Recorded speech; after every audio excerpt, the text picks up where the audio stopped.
Getting back to kind of smartphones and apps, because there's such an explosion in them.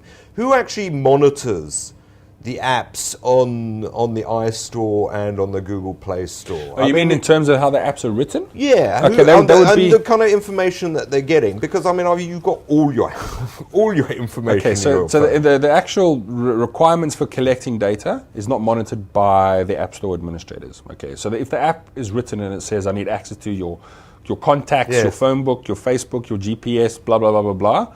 That's down to the user to accept or not. If you're not prepared to accept it, you can't get the application. And if it says we need no network access whatsoever and it is taking network access, that's not kind of checked out on either. No. Okay. The only thing that is checked by the Play Store and by iTunes and by the Windows Store and everything like that is for viruses. So making sure it's not malware. Okay. There was a story recently about an application which was released on the Play Store, but it was in fact malware. Yes. And Google were taken to task quite heavily for that. Well, there was a fantastic application. Well, it's like debatable whether it's fantastic, but clever. And I think it was a South American app, and it was called something like Boyfriend Watcher or something. Mm-hmm. And you'd install it on the phone.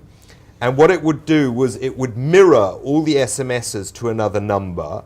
You could silently dial the phone and pick up on the conversation that was happening. For example, if we're having this conversation now, it would be able to monitor that conversation and also send coordinates of where you were. And that was That's a very cool app. It is a very cool app. It was for checking but it's out also very legal. on kind of on like husbands and boyfriends cheating. There was a girlfriend app from New Zealand which did something similar. Okay. That would give you like a calendar and a time of day and everything like that. So it would remind you at just after 5 to phone your girlfriend and say, "Hey, how's it going? Had a bad day." Blah, blah, blah.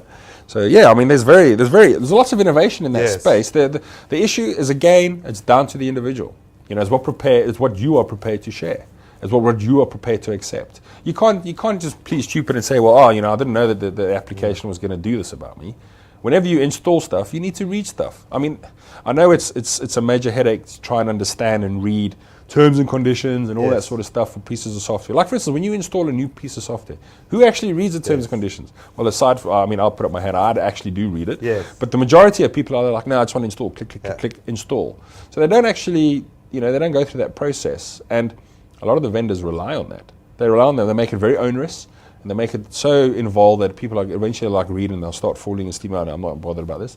Let's click. But at the end of the day, they have a fallback. They can turn around and say, well, you accepted the terms and conditions of utilization of the application.